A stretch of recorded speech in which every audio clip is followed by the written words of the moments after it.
और यूपी के प्रयागराज में राजूपाल हत्याकांड के गवाह उमेश पाल और उनके गनर की बीते दिनों हुई हत्या की वारदात को जिस तरीके से अंजाम दिया गया, उससे ये तो तय है कि इसके लिए फुल प्रूफ प्लानिंग की गई थी।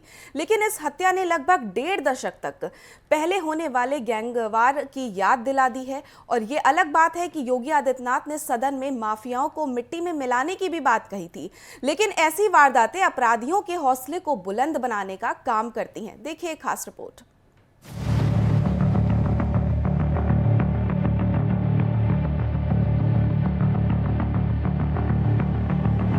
प्रयागराज में शुक्रवार की रात को गोली और बम मारकर राजूपाल हत्याकांड के मुख्य गवाह उमेश पाल की हत्या में बाहुबली अतीक अहमद और उसके बेटों का नाम सामने आ रहा है। पता चला है कि अतीक अहमद ने उमेश पाल का अपहरण करवाकर अपने पक्ष में गवाही करवा ली थी।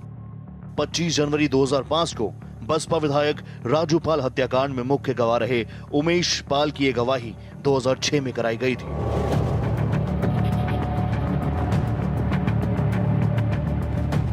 तब के इलाहाबाद में अतीक अहमद की तूती बोलती थी। लोग बताते हैं कि एक समय था कि उसकी आंखों में आंखें डालकर देखना संभव नहीं था। लोगों को अपनी नजरें नीचे करने पर मजबूर होना पड़ता था। 5 फीट 6 इंच का ये बाहुबली समय के साथ डॉन के चोले में दिखने लगा। 70 के दशक का इलाहाबाद, एक मोहल्ला है चकिया। साल था 1979। इसी मोहल्ले का हाई स्कूल फेल एक लड़का जिस पर हत्या का आरोप लगा था और उसका धंधा चल पड़ा। खूब रंगदारी वसूली जाने लगी, जिसका नाम था अतीक अहमद। प्रयागराज में उन दिनों चांद बाबा का खौफ हुआ करता था। लोग बताते हैं कि पुलिस भी उस इलाके में जाने से डरती थी। अगर कोई खाकी वर्दी वाला चला गया तो मार खाकर ही वापस आता था। उस समय तक 20-22 साल के अतीक का रुतबा बढ़ रहा था। उसके ऊपर पुलिस और नेता दोनों के हाथ थे।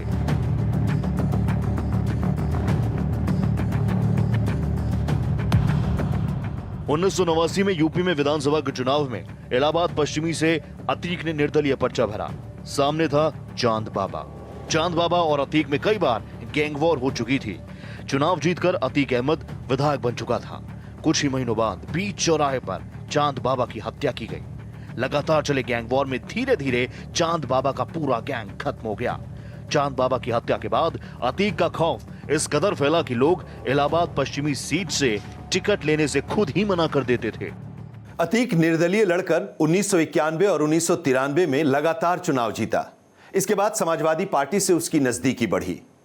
1996 में समाजवादी पार्टी के टिकट पर चुनाव लड़ा और लगातार चौथी बार चुनाव जीता।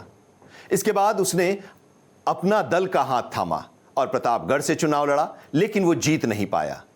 2002 में अपना दल के टिकट पर एक बार फिर से चुनाव लड़ा और लगातार 5वीं बार अपनी पुरानी सीट से यानी शहर पश्चिमी से विधानसभा में पहुंचा। 2004 के लोकसभा चुनाव में फूलपुर से चुनाव लड़ा और संसद पहुंच गया। इलाहाबाद पश्चिमी की सीट से अपने भाई खालिद अजीम उर्फ अशरफ को उतारा, लेकिन जिता नहीं पाया। 4000 वोटों से जीतकर विधायक बने बसपा के राजूपाल। वही राजूपाल जिसे कभी अतीक का दाहिना हाथ माना जाता था। राजू पर भी उस समय 25 मुकदमे दर्ज थे। ये हार अतीक को बर्दाश्त नहीं हुई। विधायक बनने के अगले महीने में ही राजू के ऑफिस के पास बमबाजी और फायरिंग हुई, लेकिन राजूपाल बच गए। 25 जनवरी 2002 एक बार फिर राजूपाल के काफिले पर हमला हुआ। उसको कई गोलियां मारी गईं। राजूपाल के साथ पीछे की गाड़ी में उसके जो समर्थक थे उसे टेम्पो में लादकर अस्पताल की ओर भागे। इस बीच फायरिंग करने वालों को यह लगा कि राजूपाल अभी जिंदा है। एक बार फिर से टेम्पो को घेरकर ताबड़तोड़ फायरिंग शुरू कर दी। 5 किलोमीटर तक गाड़ी का पीछा किया और फायरिंग की। 19 गोलियां राजूपाल को लगी थीं। डॉक्टरों ने उसे मृत घोषित कर दिया। आरोप लगा अतीक पर। अतीक भले ही नेता बन गया था, लेकिन वो माफिया वाली अपनी छवि से कभी बाहर नहीं आ पाया। बल्कि ये कहा जाता है कि सफेद पोश होने के बाद उसके अपराधों की संख्या में और तेजी आ गई। लोग कहते हैं कि वो अपने विरोधियों को छोड़ता नहीं है। बताते हैं कि जो भी अतीक के खिलाफ सिर उठाने की कोशिश करता, मारा जाता। अतीक के खिलाफ 83 से अधिक मुकदमे दर्ज हैं। मायावती सरकार ने ऑपरेशन अतीक शुरू किया था। पुलिस रिकॉर्ड में इस गैंग का नाम दर्ज था IS यानी इंटर स्टेट 227। उस समय इस गैंग में 120 से ज्यादा मेंबर थे। 1986 से 2007 के बीच में अतीक पर 1 दर्जन से ज्यादा मामले सिर्फ गैंगस्टर एक्ट के तहत दर्ज थे। करोड़ों की संपत्तियां सीज कर दी गईं, उसके बिल्डिंग गिरा दिए गए। इस दौरान अतीक अहमद फरार रहा। एक सांसद जो इनामी अपराधी था, उसे फरार घोषित करते हुए उसके खिलाफ अलर्ट जारी कर दिया गया। साल 2012 अतीक अहमद जेल में था। विधानसभा चुनाव लड़ने के लिए अपना दल से पर्चा भरा।